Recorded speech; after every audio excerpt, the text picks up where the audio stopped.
the best definition of Inceldom is not a young man who can't find sex. It's a young man or a man of any age who can't find romantic love, and i.e. who struggles with meaning. I think the deepest and truest definition of the incel is a person who feels that their life is meaningless. And they are a very modern permutation of of course, much more ancient problem.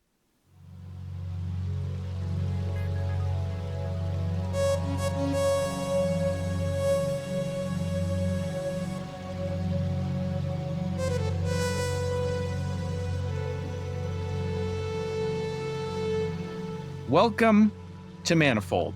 My guest today is ARX-Han, an anonymous author and expert on human relations, the state of literature today, and evolutionary psychology.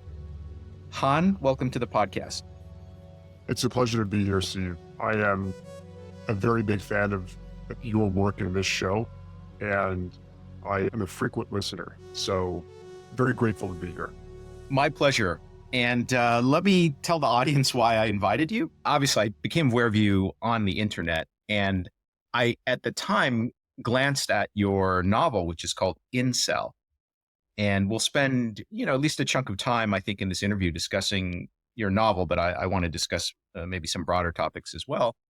But then following up on your novel, I sort of listened to some other interviews you'd given over the years, and I was impressed by your overall insight into topics like literary novels, the state of modern society, the status of young men in society. So I found you to be very insightful, and I thought this would be a conversation that my audience would enjoy. Perfect. It's my pleasure to get into those topics. Great. So let's start just by introducing your novel. Hopefully we'll goose up your sales a little bit.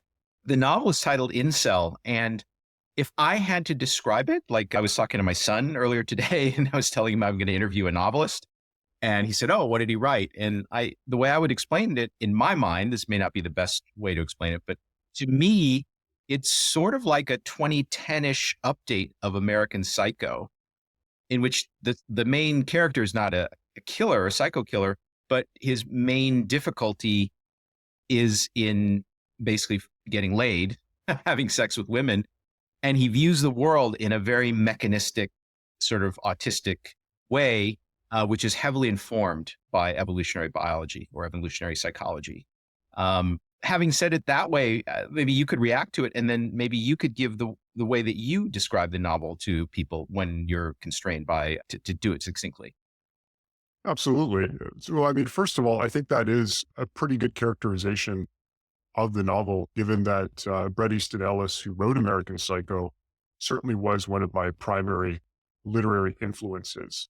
And his style is characterized by a sort of literary maximalism, where he really leans into this kind of male-coded literary type autism with heavy reliance on descriptive detail and things of that nature. If I were to characterize my novel in a single sentence, I would call it a biomaterialist tragic comedy about a young American incel of the 2010s era. And I'll lean into kind of two terms there. By biomaterialist, what I mean is this intense focus on sort of various forms of scientific reductionism applied to intimate human affairs like love and relationships. And tragic comedy because it sort of oscillates by design between the extremes of sort of absurdity and deeply painful experiences that are nonetheless very sad and in many ways existentially wrought. Now, I found the novel to be very well written, and it's not the easiest thing to read, I think, for most people, because the narrator, the main character, is himself a graduate student in evolutionary psychology, and he explains everything that happens in his life, as you mentioned, from the most intimate to the most mundane, in terms of some analogy which comes from evolutionary psychology, even a particular, for example, scientific paper, which he might quote in his description of what's happening to him. For example, in the opening scene, he's at a club and he's trying to pick up a girl, and he's sort of describing her decision, not to go home with him or not to continue the conversation with him. It's just a flat out sort of evaluation that he's, his fitness level is too low for her or something like this. But I found it, in a way, it's very stilted to have the main character think and operate that way. But I think you do a very good job of developing that kind of person. Yeah, thank you very much. I certainly had a lot of fun writing the novel, and does kind of have this experimental streak to it, because part of the thought process that went into writing it came from a place of looking at these concepts in evolutionary psychology or cognitive science, of applying these sorts of abstractions to human experience, and then kind of inserting them into a person's day-to-day life, because he's sort of hyper fixated on these things as a way of kind of understanding his reality, his social reality. It's funny because I've had both Diana Fleischman and Jeffrey Miller on my podcast, and I would even count them as personal friends. And they're professionals in this field. They do research in this field. You may have even quoted some of their papers in the novel. But you go a step beyond, which is you reach this sort of what I would call very online kind of way of using that research to understand life and society, which, starting in the early 2000s or so, you just saw this online so often. Like some very online autist is writing about, his inability to do X or his wish to accomplish Y. And then he's describing the whole thing in these sort of scientific terms in terms of Evo Psych. Yeah. And, a lot of the book is about creating this polarization between the phenomenology of moment to moment lived experience, which of course feels nothing like computation, and contrasting that to these sort of computer science or psychology based abstractions as to what brain is doing closer to quote unquote ground level. And I am actually familiar with Miller and Fleischman, and I haven't followed their work very closely. The papers that are quoted in the novel are either kind of inspired by real papers or sort of stylized exaggerations of actual abstracts that I encountered.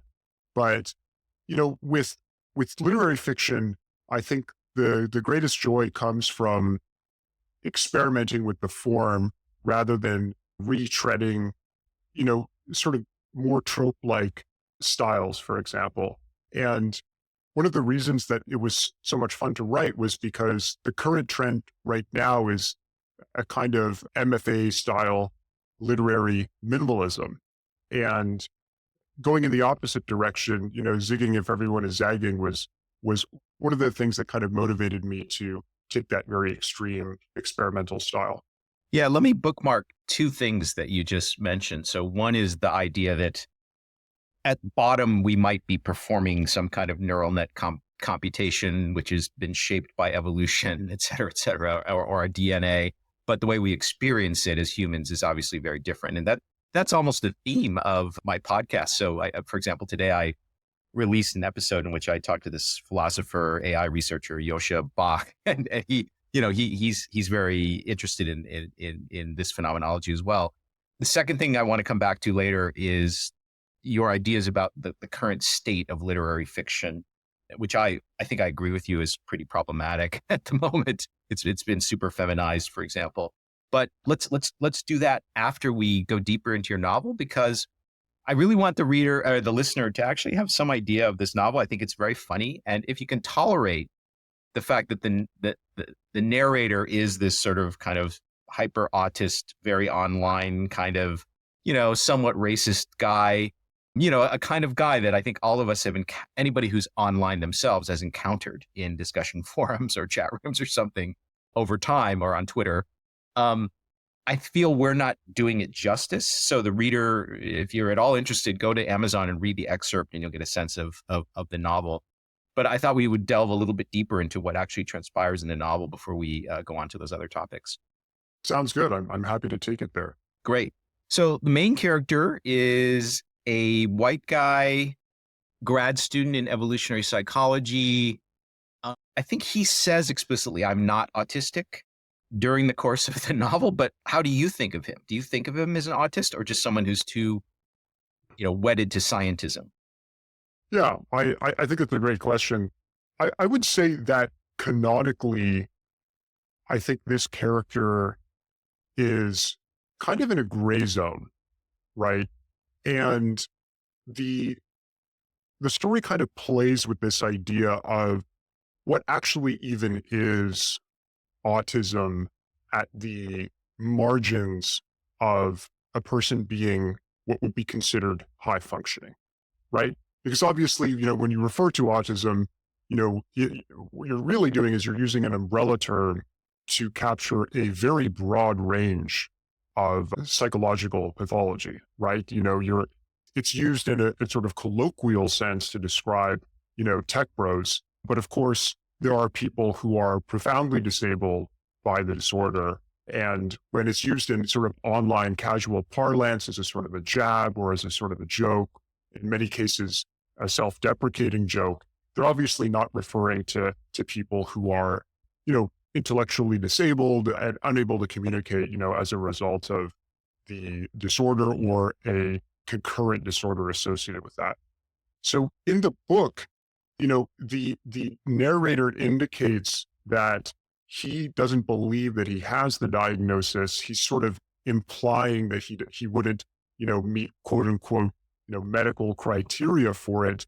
But at the same time, he does exhibit, a strain of having tremendous difficulty reading, understanding, and reacting to human social cues. And in a sense, that lack of capacity is kind of the narrative engine for the book.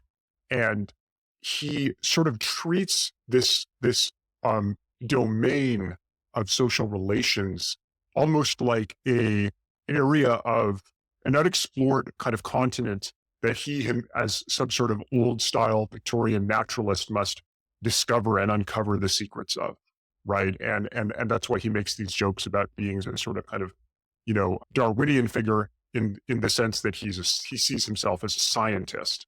So according to the way that I wrote it, he's not necessarily kind of quote unquote falling into a diagnostic box, but he certainly has these characteristics. And I think that sort of mirrors how it works in real life because, if you actually sit down and you go to a psychiatrist or somebody like that, really they're kind of just looking at a checklist, right? And then the scoring of these checklists can be very subjective. I would imagine, although I haven't actually looked up the literature for this, but my assumption would be that the inter-rater reliability for something like high functioning autism spectrum disorder at the margin is quite poor. Yeah. I'd be surprised if that wasn't the case. Yeah, you're probably right. But the question that I was trying to get at here is, and you answered it, is whether this guy has poor theory of mind in trying to understand what other people are thinking and feeling, or his theory of mind's capability is actually okay, but he just insists on thinking of everything in these very evolutionary terms. Because I do know people who their theory of mind is not great, but it's actually certainly not in some kind of outlier, state. I mean, they're sort of in the average range, but they insist on thinking of the world the way your main character thinks about the world. Yeah. Obviously, the meta critique is very much the latter, right? And to kind of double click on that, if you look at the prevailing quote unquote online manosphere consensus of the early 2010s era, what you had really was this heavily ideologically warped misinterpretation of evolutionary psychology that was sort of popularized and kind of just went through this tumbler of, dilution and / broken telephone, where you had real research that was being done that in many cases was probably not very high quality. And then it was, spun into memorable kind of memes and stories in popular books, like most of which I haven't actually read. And then it hit the blogosphere, right? And by the time you get to that, third point, what, whatever iota of scientific truth that was there has really been degenerated and modified to basically sort of soothe the painful experiences of alienated young men.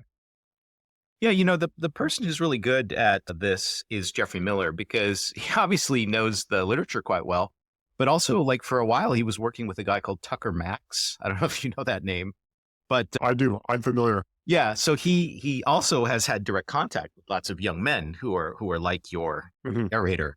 And in various interviews, you can find him making these subtle differentiations between, what really could be inferred from the scientific studies and the way these ideas are interpreted, online. Yeah. And I think the reason this is salient is because it cuts to the core of the question of meaning, right? And I mean, one of the themes of the book is this idea of materialist reductionism being a kind of acid that dissolves meaning in life, right? So just to give one of several examples, if you assume what philosophers will refer to as, the causal closure of the physical world, i.e., that only physical forces can produce causation in the physical world.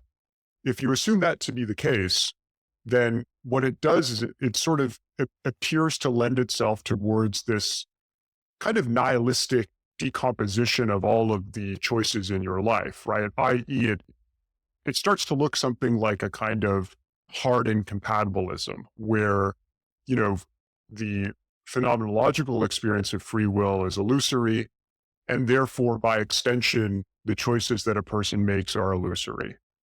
And evolutionary psychology, I think, very easily lends itself toward a feeling of nihilism because it becomes very straightforward to take these transcendental experiences like love and intimacy and connection and to sort of decompose them into cognitive science or psychology abstractions about optimization algorithms for genetic reproduction, which of course can in turn be decomposed into, just the physics of atoms in your brain and so on. So I'm using a philosopher's language here, not a physicist's language, of course, but I think my mental model of what makes the young modern incel different from young alienated men in eons past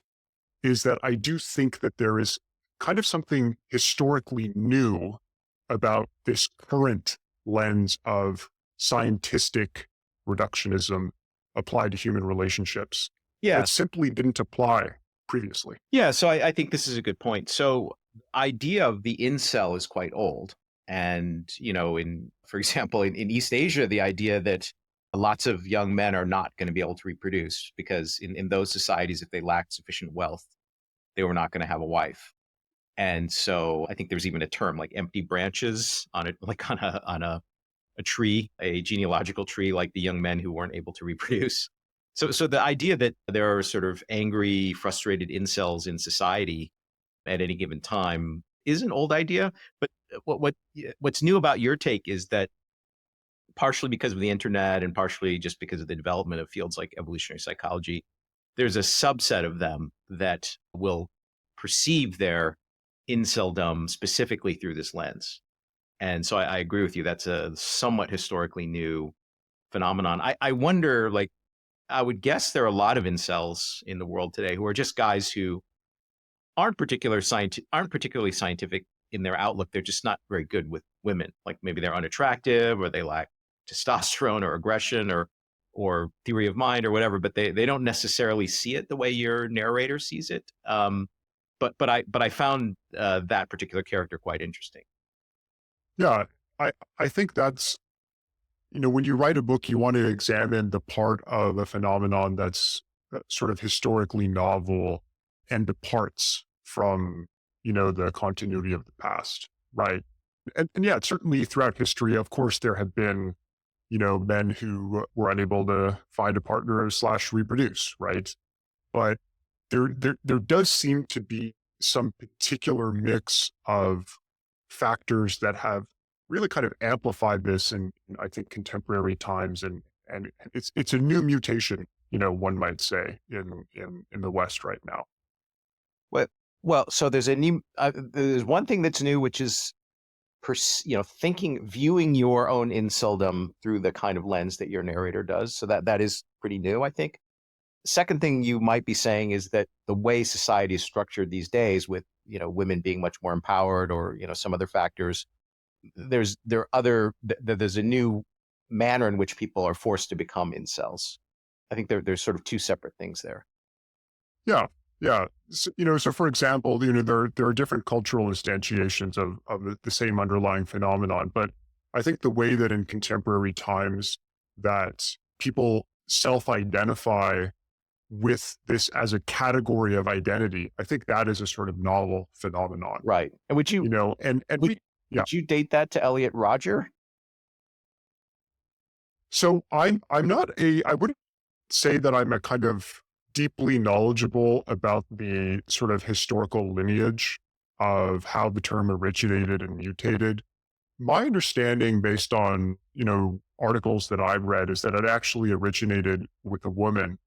But I think that, of course, the Elliot Rodgers manifesto and, mass killing were certainly an inflection point in terms of the meme of the incel becoming supercharged and entering, the zeitgeist, as it were. And Roger is quite a complex figure, and also kind of one that provokes a lot of interesting discourse, just because the quote unquote manifesto that he left behind was sufficiently detailed and biographical that it almost presents itself as a kind of psychological autopsy, which is in many cases not really available after the fact when one of these kind of mass casualty attacks takes place. And there's just so much going on there. I know, for example, that a Substacker by the name of, or / blogger by the name of Michael Crumps in New York, who's been associated with Dime Square, had written a number of pieces where he took a literary analysis of that document, not to, sort of elevate it in any way, shape, or form, but just to, I think, more so as a piece of psychoanalysis. But, the sociological trends that are driving Inceldom in modern society are, I think, another sort of complicated sort of academic question. And there are many things that we can kind of obviously attribute it to, say things like, economic trends where, there's more of a bifurcation in terms of winners and losers in the economy. And so, even just material resources are more likely to accrue to a smaller fraction of men. But for me, the book was less a commentary about the sociological driving forces and more of a kind of qualitative case study of a single individual who may not necessarily be representative of the broader group of incels as a whole. And I would note that incels aren't the media depiction of the modern incel, I think, is very much that of a sort of young, angry white male who is at risk of political radicalization and terrorism. And while that certainly does describe a subset of them, my understanding is that if you actually look at the research, for example, there's a guy named William Costello who's done some research in this area. It actually is a very heterogeneous group that cuts across a number of different slices of society. So I think of it more so as a kind of end state phenomenon that's being driven by the convergence of numerous different factors. And if you look at the population of young men who are functionally in this category on a graph, I mean, it looks like a hockey stick graph. Like if you were an investor, you'd invest in that number going up, right?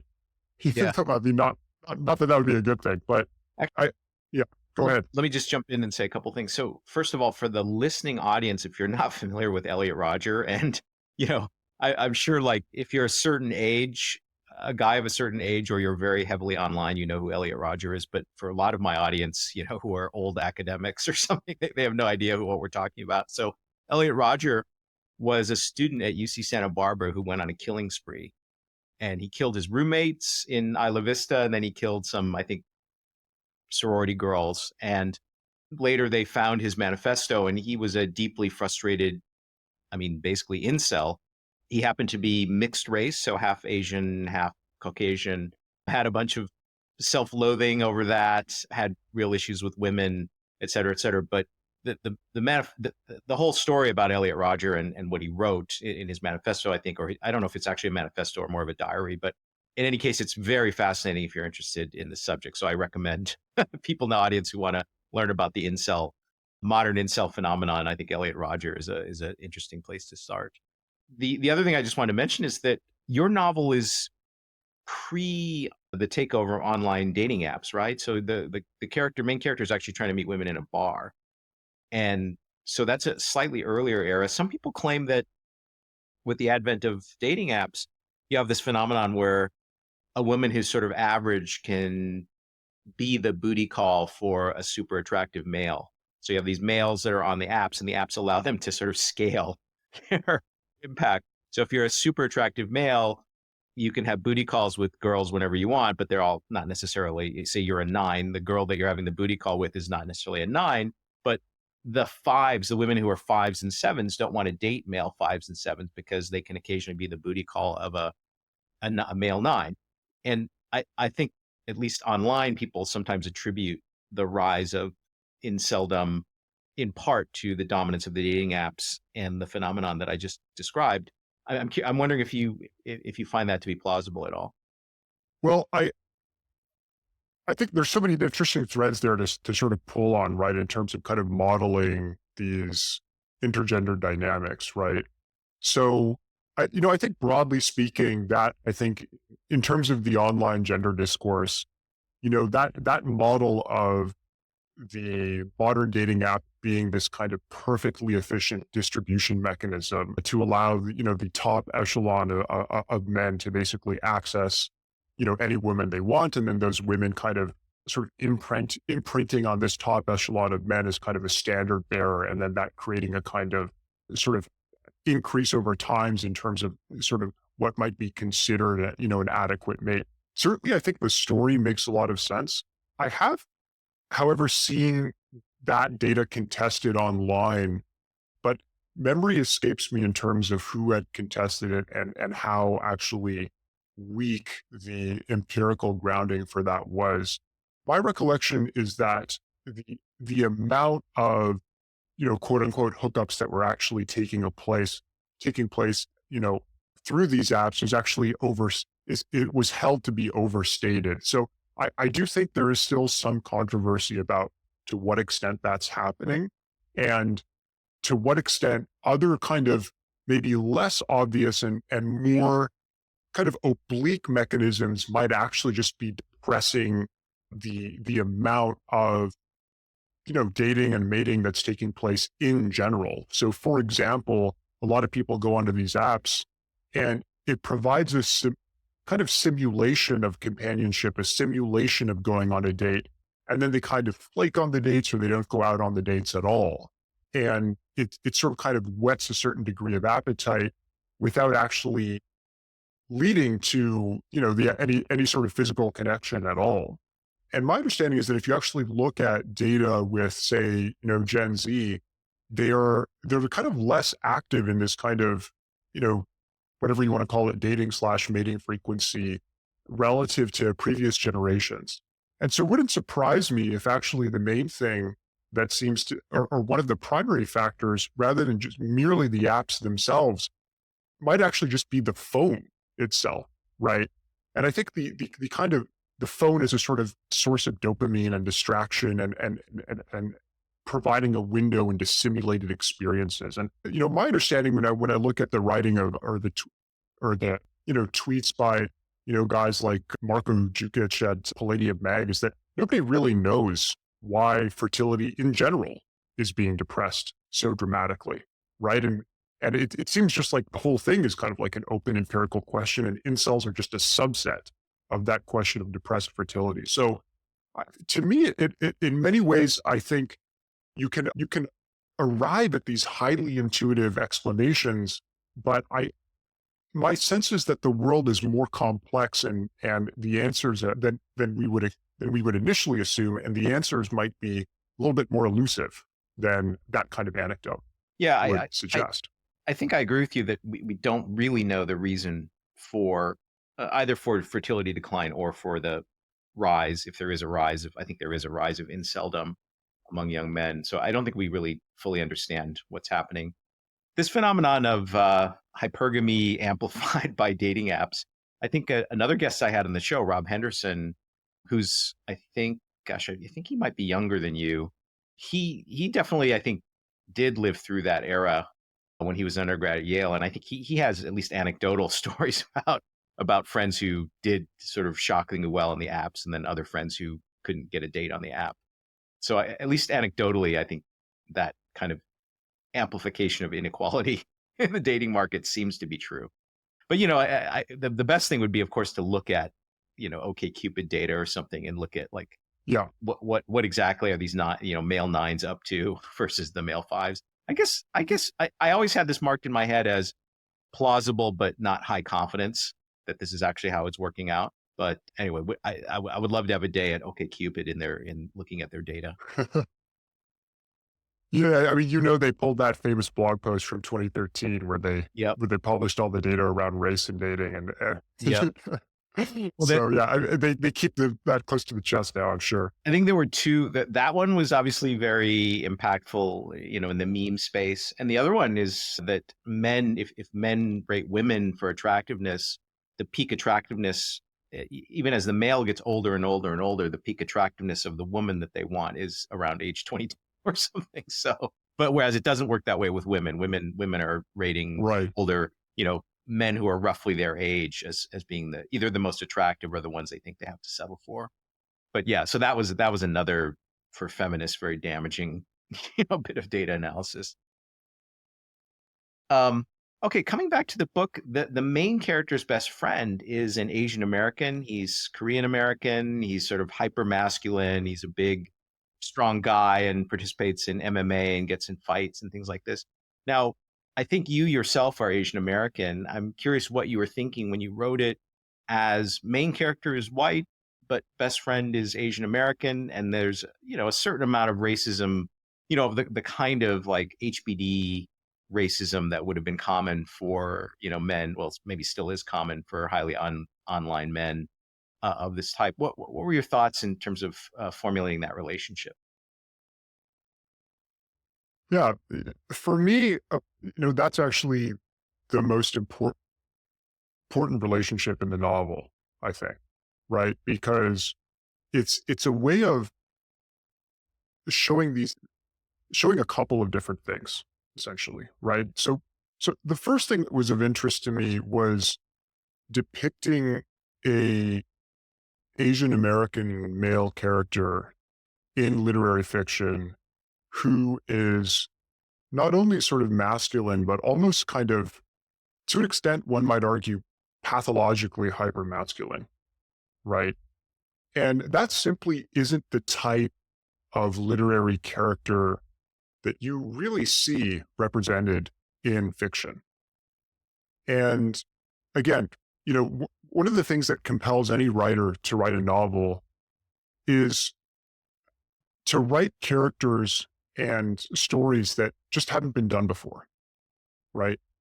And I've met people like this in real life. I've met, large, muscular, domineering Asian American men who racked up extremely high partner counts and look like a character from Dragon Ball Z, right? But I've never seen that either on screen or and in particular in the domain of quote unquote high culture that is literary fiction. And part of that is of course merely a representation problem where, most Asian American writers who write, again, I'm talking about literary fiction, which is that kind of uh, quote unquote high culture version of the word cell universe, as it were. Heterosexual male writers are just wildly underrepresented, particularly if they're Asian males, right? So, um, I'm not sure I've ever encountered a novel like this that has a character who fits into that box. Yeah, But the second, I'm actually racking my go ahead, brain please. as someone who's read a lot of literary fiction. I'm actually racking my brain to think of an example, a counterexample for you, but you're right, it's very rare. It's very funny because on Twitter, on X, if I ever post like a photo of me wearing my football uniform in college or something, people just go nuts because they think like, oh, this guy's some pointy-headed Asian American guy, but wow, there he is in his, playing linebacker or something like this. And yeah, it's very weird how people react to it because they're just not used to it.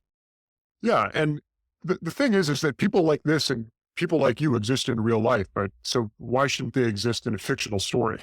You Yeah. know? Yeah. Like, so and anytime you present a character who isn't, frequently depicted, you have the opportunity to do something interesting, right? You have the opportunity to say something interesting and to present something interesting. And what I didn't want to do was I didn't want to do the kind of, inverse of what typically happens where, you have the Asian male. I didn't just want to do the inverse of what typically happens, because what typically happens, or historically has typically happened, has been, that kind of 16 candles style long duck dong presentation of the Asian male as sort of this kind of like clownish sort of asexual figure, right? I mean, obviously it's just boring. It's uninteresting. We know that that's a trope at this point. But what I didn't want to do was also, I didn't want to present a racial power fantasy, right? Because I think a lot of what happens, like when a writer creates a kind of narrative universe, is in a narrative universe, a writer is a kind of god, right? The writer has the power of creation, right? And I think the easy subconscious impulse is to present a stronger, more beautiful, more powerful version of yourself that fulfills all of these kind of fantastical and narcissistic self-conceptions that you might sort of latently exist in your mind. And then it becomes this narrative for wish fulfillment. And then, of course, if the character is in any way racialized, whether white or non-white, it becomes almost a racial power fantasy. And I didn't want to do that. I wanted to present a character who was more complicated, right? And, his arc throughout the story begins with this sort of hyper masculinity. But as time goes on, it becomes increasingly apparent that actually this character is quite disturbed, and that this hyper masculinity is a sort of reactive response to both trauma, but also this, extraordinarily deflating sense of, scientific reductionism and even depersonalization. And not really a full spoiler here, but perhaps a partial spoiler, toward the end of the book, he sort of kind of achieves this sort of neo-Buddhist style dissociation from human affairs altogether, simply by virtue of saying that everything is just the movement of particles or this or that, right? And he dispenses with notions of moral responsibility altogether. So the contrast between this character and the main character, the protagonist, Anon, who's a white American male, he's a Caucasian male, allowed me to kind of present a contrast between someone who in the main character still holds on to a hope for something transcendental, and somebody else who has really just kind of gone beyond the horizon and really kind of dissociated almost completely. Yes. And I think that's, maybe it's not apparent when you first pick up the book or look at the cover, that really the story is about the search of the main character for something beyond this scientific view of human existence. Yeah, absolutely. And I think, I don't remember where I first heard this, but the best definition of Inceldom is not a young man who can't find sex. It's a young man or a man of any age who can't find romantic love, and i.e. who struggles with meaning. And so I think the deepest and truest definition of the incel is a person who feels that their life is meaningless. And they are a very modern permutation of of course, much more ancient problem. When you were writing the book, were you thinking specifically about novels like American Psycho or books by Houellebecq? Absolutely. They were both strong influences on me. And, there are some other kind of more marginal or peripheral influences, but the pairing of them were my two primary kind of literary reference points. At the same time, I wanted to inject a lot of that sort of quasi-autistic, hyper-analytical, abstracted cognitive science analysis into moment-to-moment social interactions, because the contrast of that I felt was very interesting and kind of funny. Again, because it returns to that core polarization of, yes, maybe I'm looking into the eyes of my lover and we're experiencing this deep connection, but then maybe at the back of my mind, am I troubled by this idea that is this all just computation, instantiated in neurons, right? Does that degrade the meaning of that experience? And so while Bret Easton Ellis does have that very detail-rich maximalist style, he doesn't really lean into a lot of these ideas around science and philosophy that I felt were a lot of fun to play with. And so Houellebecq, on the other hand, does more overtly talk about things like materialism and the collapse of meaning in this kind of age of liberalism. Yeah, even subatomic particles. I think, right. One of his novels isn't the title? Is it Subatomic Particles or? You're very close. The title is called Elementary Particles, but in French, yes, in French it's called Atomized. Yes. And this idea of materialist reductionism is a persistent through line through many of his works. Yeah. I recall, I think it's from one of his novels, The Possibility of an Island. There are these two characters who, memory serves me correctly, are discussing the idea of killing a beautiful young woman who has witnessed a crime that they need to cover up. And one of these characters notices that the other one is hesitant to do so. And he says, I know why you're hesitating. It's because she's beautiful. She's a beautiful young woman. And then he says, but all you need to understand is that she's nothing more than something like a pattern of frost, a temporary arrangement of particles, that pleases the eye, right?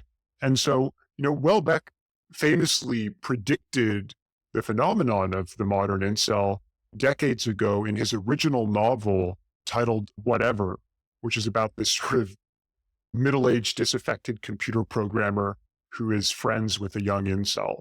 And it's just an absolutely wrenching novel about both of these characters and this kind of modern anomie that, afflicts, these depressed Frenchmen, as it were. His whole body of work is I think very good. Yeah, I want to come back to Houellebecq when we talk about the state of literary fiction today. But yeah, so let's yet another bookmark.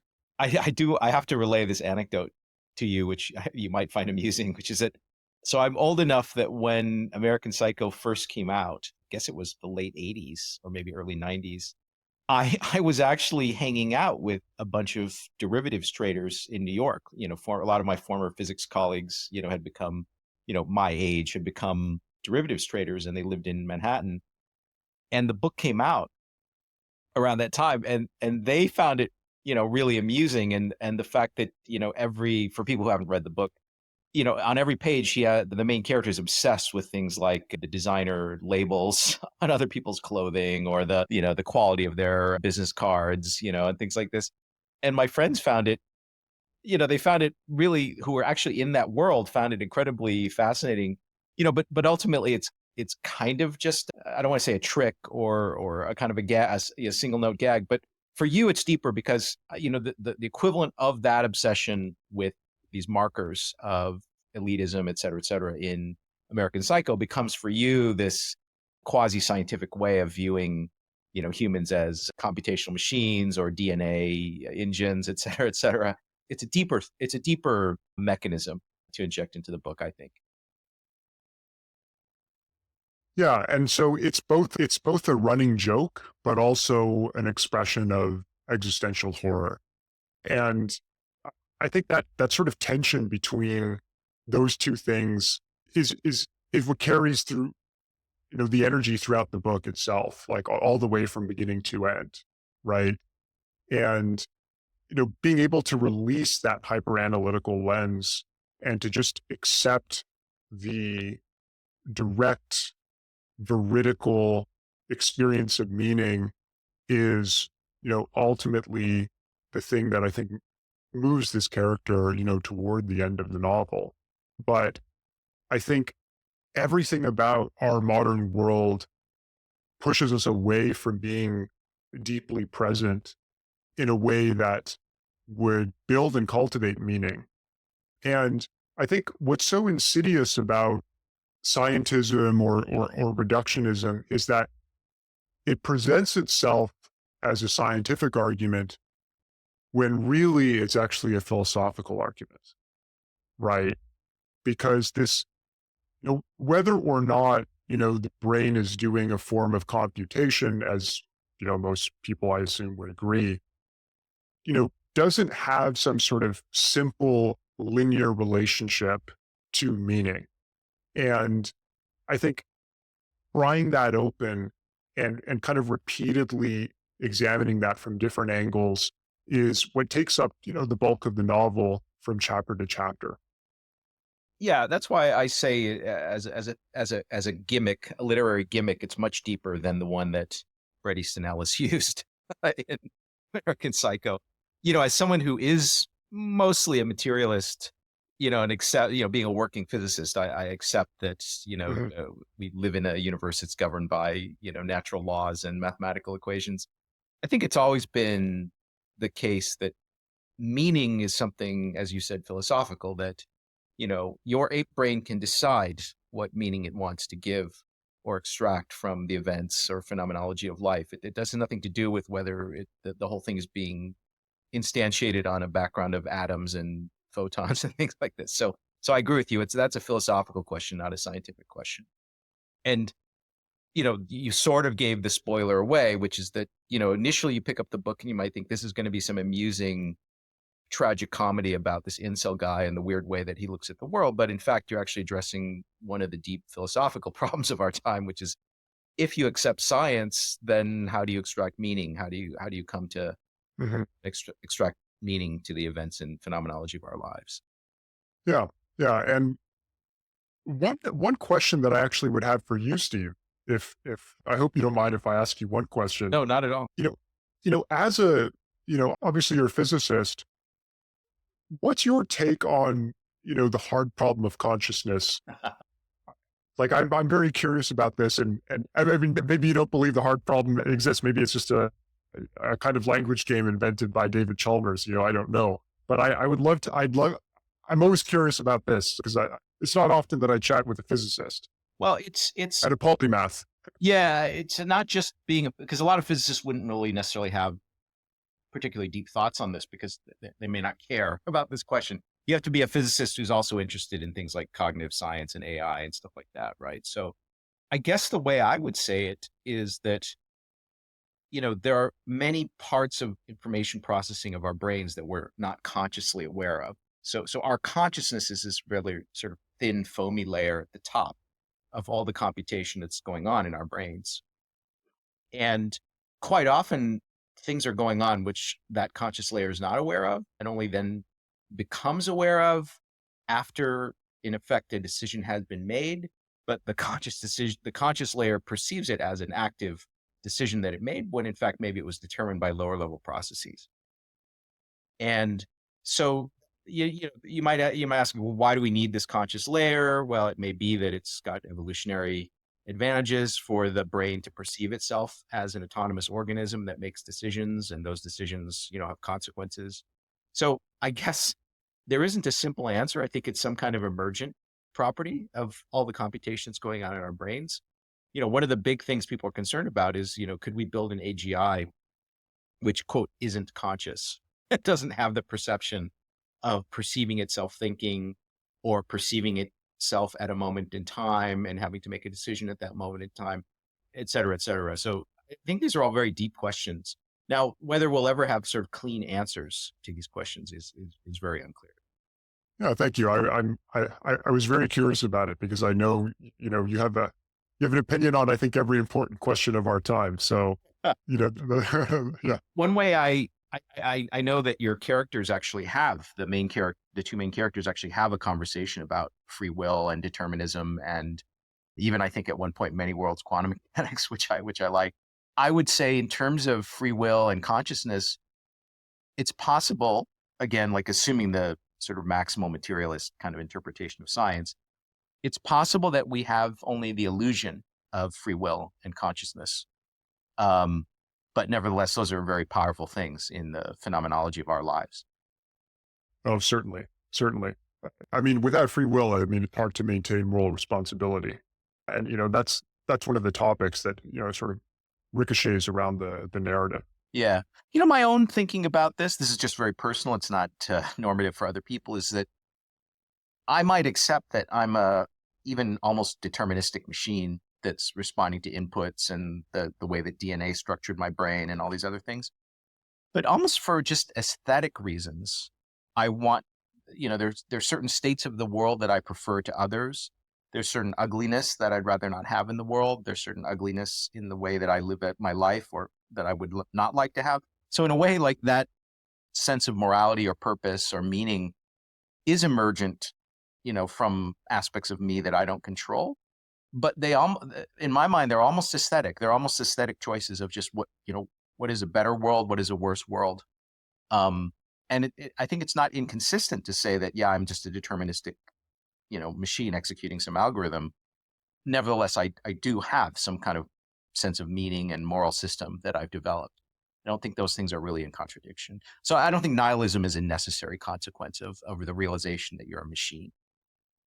Yeah, I would agree with that. And I think you can have a completely deterministic account of people being agentic and non-agentic, comparatively speaking. Yeah.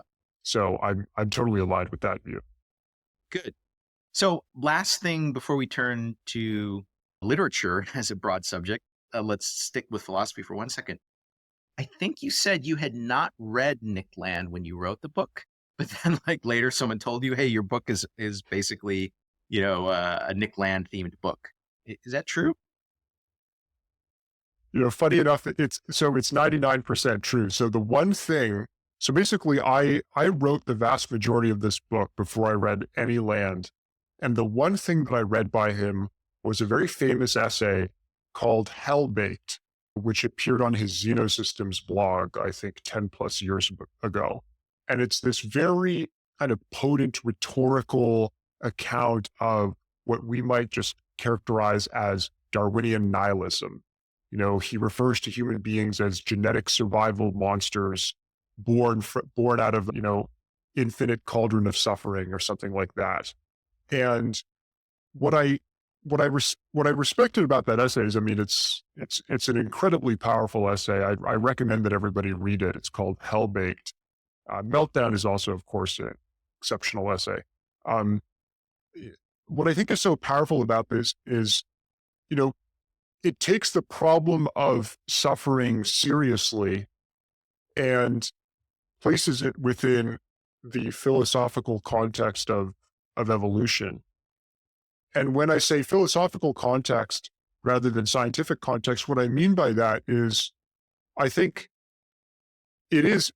very easy to be incredibly disturbed by the quantity of suffering that has been produced by biological evolution, right? How many conscious animals have been, torn apart under the jaws of another animal, or, devoured from within by parasites or, died hungry and alone, much less human beings, right? And so I would say that my fixation in the novel on this question of Darwinian nihilism was a case of sort of convergent evolution, in that I did not read Land with any depth or awareness at all, with the exception of that essay, which I only read, near the tail end of finishing the manuscript. And so I'm not deeply familiar with Land even now. I have a number of his books that I do intend to read. I understand that a lot of his work is rather esoteric, and if a lot of these continental philosophy guys, it's don't necessarily communicate their ideas in the clearest possible way, and what they're really doing is a kind of a mixture of sort of elaborate kind of word cell artifices or literary stunts or literary stylistic experimentation that throws in some kind of argument in there from time to time, right? I'm thinking of Baudrillard, of course. Unfortunately, I'm not a level 10 word cell Steve, so I couldn't understand Baudrillard, but Land is mostly legible. Land is mostly legible to me, excuse me. But yeah, I think a lot of society and scientists, I think, didn't necessarily come to terms with the apparent built-in nihilism of a Darwinian account of human origins and human behavior, right? And Land just confronts it head on, and he says, just look into the void. This is where we came from. You and I, we came from hell. We came from eons of pain and suffering, right? And there's something that's very quasi-theological about that, that I think is very powerful and very profound at the same time. So sorry, go ahead. That's a long-winded answer to your question. That was a great answer. I share your views of continental philosophy and also of Land. I think he says a lot of profound things, but a lot of it's very esoteric and impressionistic, maybe is the way you would say it. That's a very, like in physics and math, that's a very negative term to use for someone's paper. If you just say your paper is very impressionistic, it means you haven't like clearly defined things and it's sharp and crisp. But I like Land, and this conversation just brought to mind something, which is that, Land and I interacted a fair bit over the internet like 10, 15 years ago. And I always meant to look him up when I was in Shanghai, because I think he lives in Shanghai now. And I was just in Shanghai and I didn't look him up. So anyway, I just suddenly realized that and feel bad about it. But anyway, yes, your book evoked certain aspects of Land's thought to me. Yeah, wow. What a small world. I mean, who do you not know? I mean, that's wow. At a certain level, I guess yeah. At a certain level of interesting people, it's kind of a small world. So right. I mean, right. So like I don't know if he still does, but when his handle was Shino Systems, he followed me, and he would often quote tweet stuff that I tweeted and stuff like this. So I think that's how we kind of got to know each other.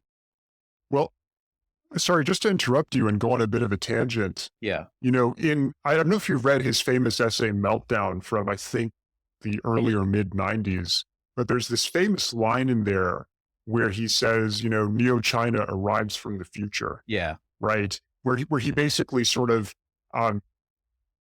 probably on HBD grounds, was essentially predicting, the rise of China. Yeah. And I find that very interesting because, my memories of the 90s, although I was obviously quite young at the time because I'm a millennial, but, it was just inconceivable to me that it never even occurred to me that China could, reach technological parity with the West at any point. Yeah. Until maybe a couple of years ago, frankly. I didn't. Yeah. And, so it's quite interesting, a prediction for, some random obscure British philosopher to Well, to be honest, that might be our point of convergence many years ago, that we both saw this coming, or saw the possibility of it coming well in advance of other people. I don't think we converged on, because I wrote posts about nihilism or, the horrible suffering caused by Darwinian evolution. I don't usually comment on stuff like that, but just for your interest, I would point to, the white racialists who wrote in the early 20th century actually were most worried about the rise of East Asia. In that time, they were mainly talking about Japan. So they kind of thought Japan would become the dominant power in the East and that they would raise China to an advanced level. And together that civilization would threaten the white world. And there are explicit writings about this sort of thing from, say, the 1920s, which you can go back and read, by Madison Grant and other people like this. Lothrop Stoddard. Anyway, they wrote about this. They were very clear-eyed about this. And actually, a lot of the anti-immigration stuff keeping Chinese out of America was actually because these people thought they would be outcompeted by the Chinese.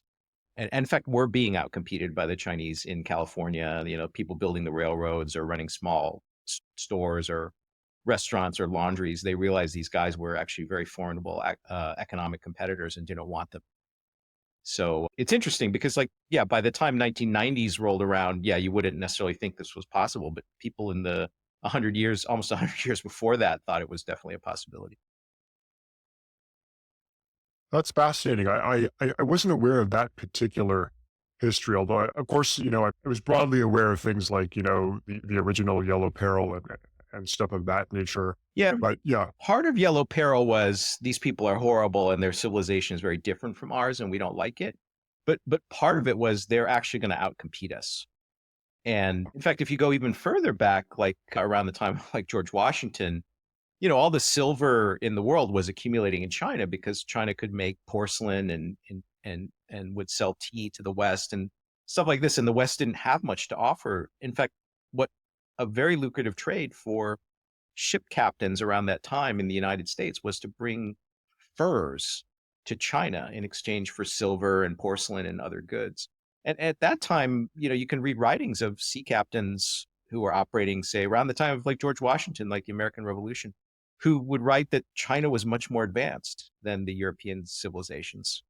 So all of this has been suppressed. Like you wouldn't know this unless you really looked at the source material. But there was very recently a time when Europeans thought the Chinese were more advanced than them. Oh, that's incredibly fascinating. I didn't know that it had occurred with that level of recency. I thought the previous point of parity was centuries removed, like multiple centuries removed, rather than maybe 2 or 3. Yeah, actually, it's only been since the late 1700s or I would say kind of early to mid 1800s that the divergence really happened between the East and West. So, and prior to that, the Europeans actually thought the Chinese were more advanced.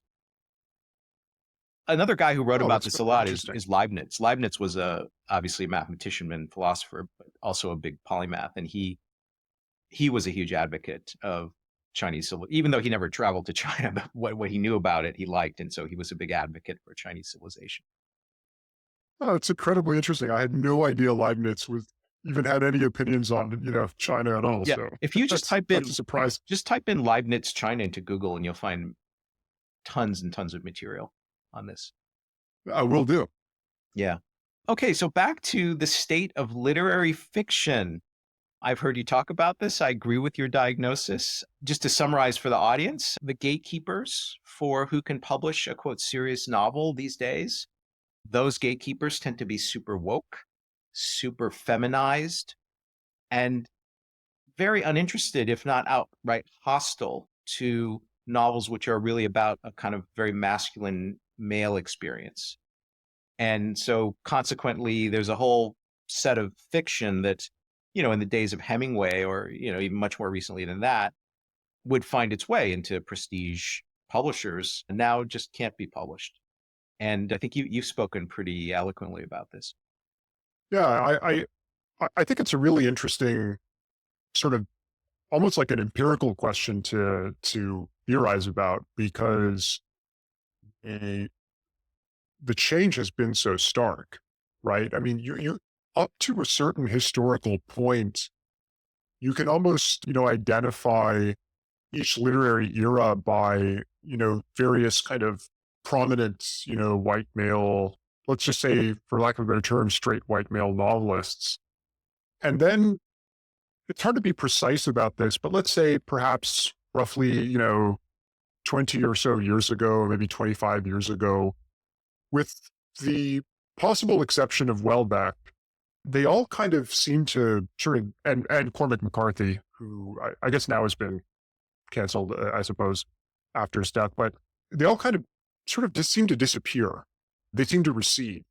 And it seems that the kind of androgenic male writer, the male writer who's interested in examining male interiority, male psychology, in presenting a sort of unvarnished, examination of both that from a kind of identitarian aspect, but also from like a lived experience aspect. It seems like all of these guys kind of just get shut out of the literary ecosystem. And there are multiple different sort of analytical lenses that can be brought to bear to account for, why this shift has been so dramatic. Because it certainly wasn't historically always the case that bookstores in general were sort of female coded in the broad sense, right? And I have a couple of different theories as to why, this has happened. I think, the sort of easy diagnosis is that publishing was there was a kind of, quote unquote demographic replacement in the upper echelons of these elite literary publishing houses where, affluent white female liberals sort of kind of, ascended the ranks. And then sort of there was this tipping point where they kind of became more of a kind of majority demographic. And then naturally, when you have any kind of gatekeeping function that's populated by a sort of more culturally, or in terms of class, or in terms of political orientation, homogenous grouping, well, naturally that's going to become a narrower aperture, a narrower type of filter, right?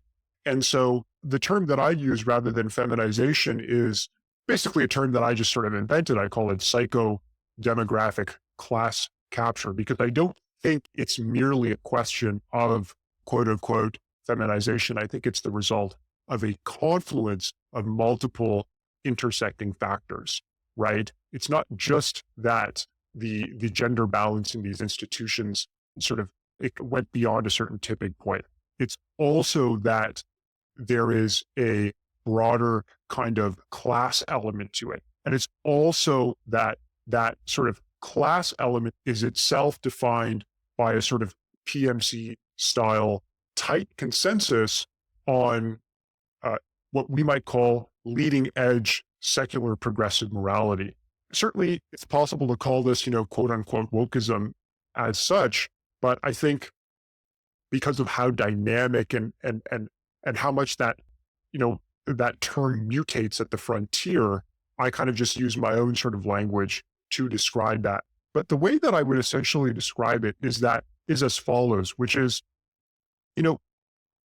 one notion of creativity is about positive expression. Okay. So one notion of creativity is, I have a character or a story that I want to tell, and I'm interested in sharing that with the world, distributing that, and kind of placing that in the minds of a group of recipients, right? Another version of this process is a more defensively oriented process.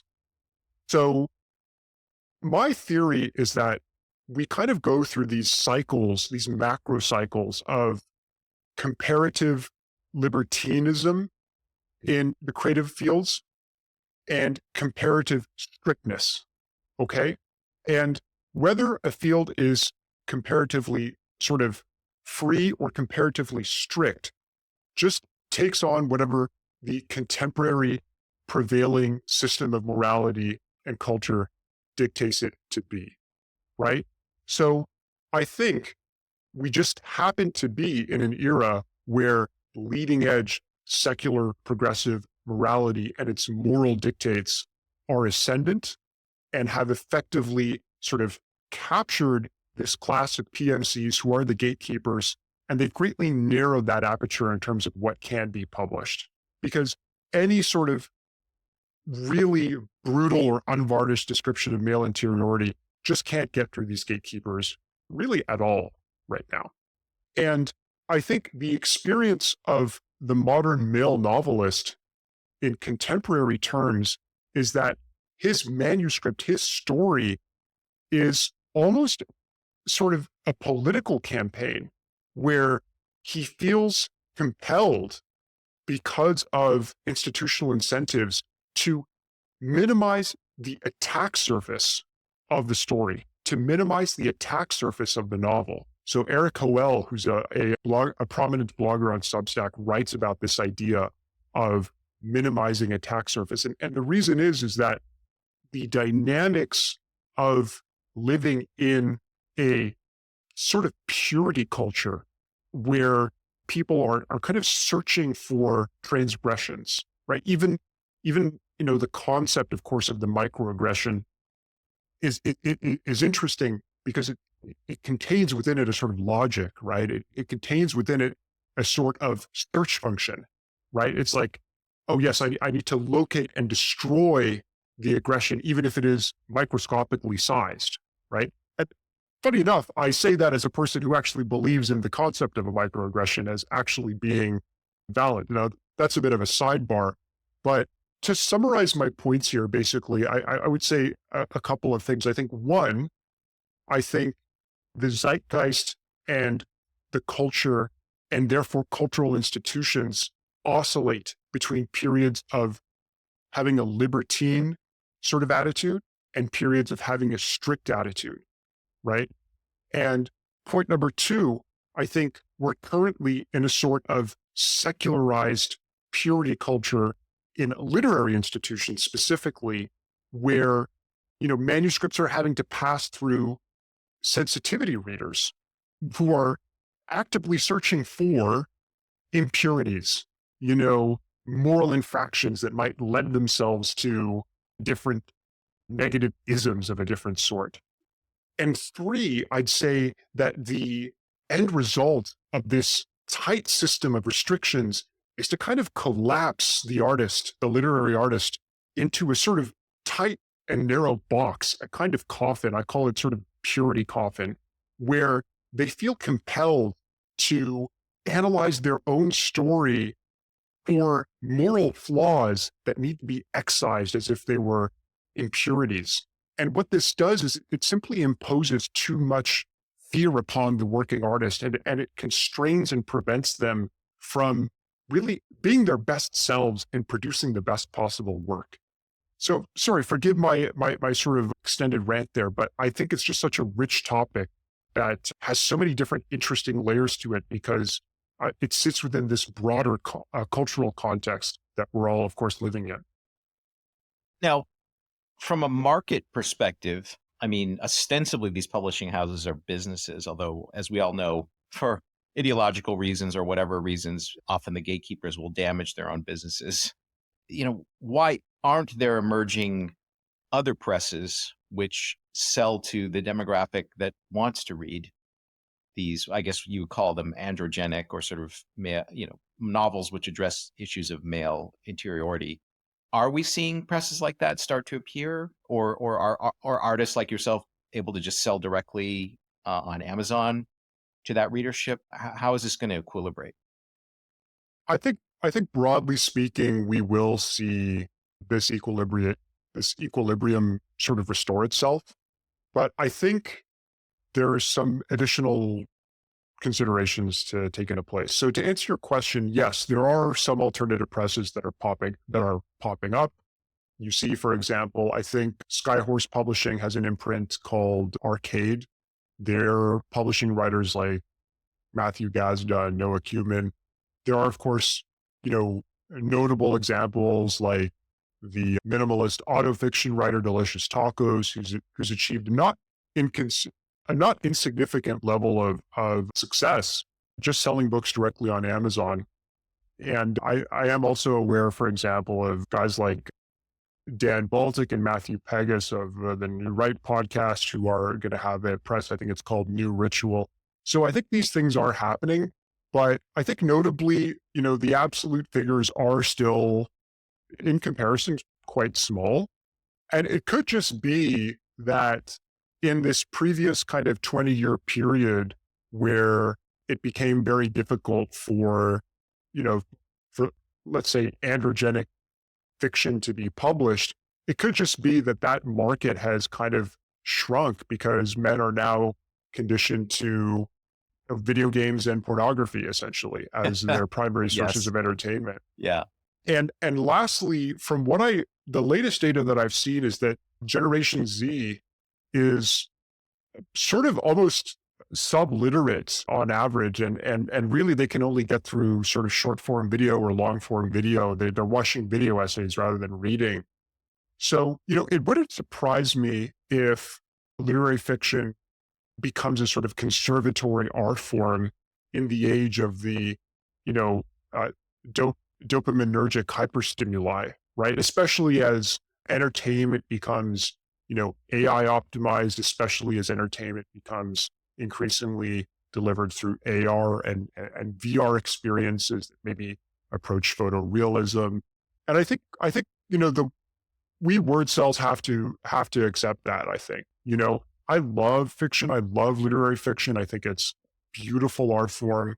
I wish I had, more time to write. And sometimes I even wish I was a real purist and I could just live in absolute rather than mere relative poverty and just write novels all the time. Yeah. But I think we just have to accept that, this is probably going to become something like a conservatory art form that's consumed by what is functionally a cognitive elite who are still able to get through long form text. And, maybe that's okay. Maybe, in 15 years or 20 years, the machine god will, give you a pat on the back and say, hey, this is a really good book, man. Like by human standards, this is excellent work, sort of thing. So that's my broad view. Let me close with something related to that. And I think you mentioned AI. You are a pseudonymous author. No one knows whether I think I've heard you say you didn't use any AI in writing your novel, but nobody knows for sure how your novel was written. Why couldn't I, as a publisher, train AIs with very specific personality and literary tastes and have them write novels under a pseudonym or maybe a real sounding name? And, if for the subset of readers that particularly like the fiction generated by that AI, why could I not, establish that AI as a, highly esteemed writer with a broad following? It doesn't seem implausible to me. So the only barriers to that would be technical barriers because, marketing is a solved problem, right? We sort of know how to market books in the modern, to an extent in the modern age, which it's basically a combination of parasocial relationships and online e-celebrity and things of that nature, right? It's, digital advertising, et cetera, et cetera. Like there is some ability for publishers to pick and construct these literary personas, I think. But to answer the real meat of the question here, which is, can you train a model to write high quality literary fiction? I would assume that it is possible. There was someone, it might have been Sarah Constantine, although I don't remember, who had trained a model on her own prose to mimic her own prose, and it was actually very good. Yeah. From what I recall, or at least it was quite good. Of course, if you use an off-the-shelf model like Claude or GPT-4 and you say, hey, write me a description of this room in the style of David Foster Wallace or in the style of Cormac McCarthy, the output is very obviously not written in that style. It feels very average. But I think nobody has really just cared enough to tune these models toward literary prose yet. On a technical level, I'm sure it's possible. It's just nobody's tried to do it yet. But it definitely would be possible to have a model that produces prose in a consistent style with a consistent viewpoint, and that AI could be known as a quote writer of renown. So I think that is technically possible. It's just that I think in the list of things to AIify, this is kind of pretty far down the priority list. But I am reminded that my friend Ayla told me that most really big OnlyFans presences are already, or have been already for a while, using AI to farm simps, so to speak. And, if they can farm simps using AI, I think they can also eventually write good literary novels. Yeah, I agree. And probably my next novel will incorporate a sort of reaction to that, because I do think, Steve, that we are in for not just mass technological unemployment, but with it, a enormous crisis of human meaning, particularly for artists. And I think we've only just begun to see that, because, if writing is distilled thinking, and if thinking is computation, then it follows that a writer's meaning in life comes from computation that happens to be brain-based computation.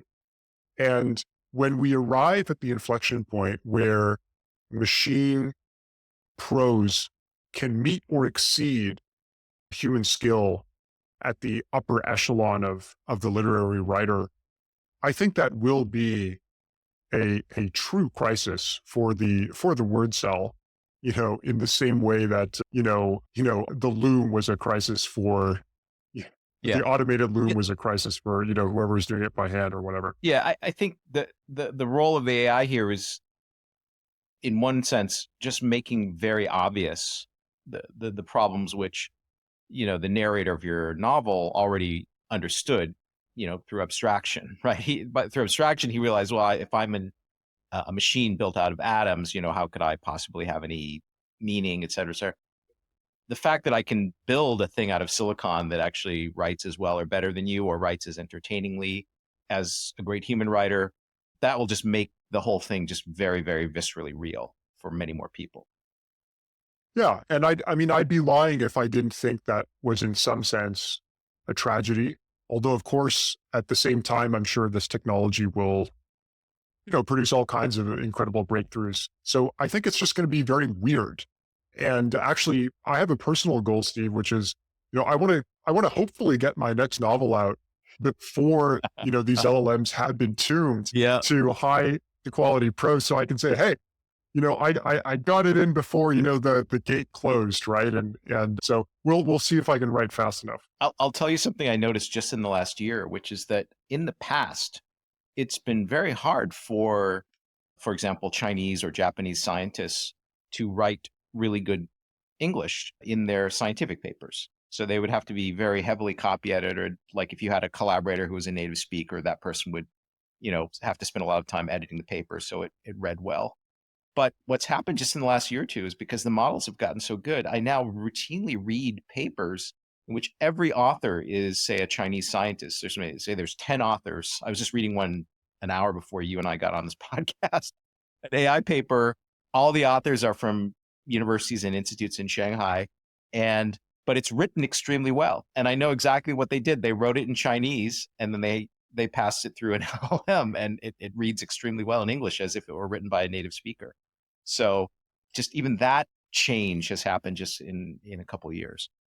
Yeah, well, I just to take that and run with that tangent a little bit. One of the most fascinating things I find about your podcast is your sort of contrarian predictions about, Chinese or PRC techno capital acceleration based on your calculation about, their human capital STEM pool. I find that, deeply, deeply fascinating. I think that model has proven much more empirically correct than a lot of the, mainstream commentators' opinions have been. But if I were to bring that back to, Asian American literary fiction, I think what's going to be very interesting is to see the evolution in Asian American identity if and when, the PRC does reach that techno capital point of parity, and perhaps later then even just outright exceeds, our rate of development. Yeah. And I'll admit, I like to follow the conversation between that TR Taxis fellow and you on Twitter. It's all incredibly and I have no idea what you guys are talking about, right? Because I'm not a technical guy, but it's all very interesting and entertaining. And then, following DeepSeek and all this stuff, like it's just, we're living in history, right? Absolutely. There's just this incredible gravity. Yeah, it's an incredibly special time with the rise of AI and also the rise of East Asian civilization, maybe back to its place historically as one of the leading, centers of knowledge and innovation. So yeah, incredibly interesting time. I thank you for joining me on this podcast. My guest has been ARX-Han.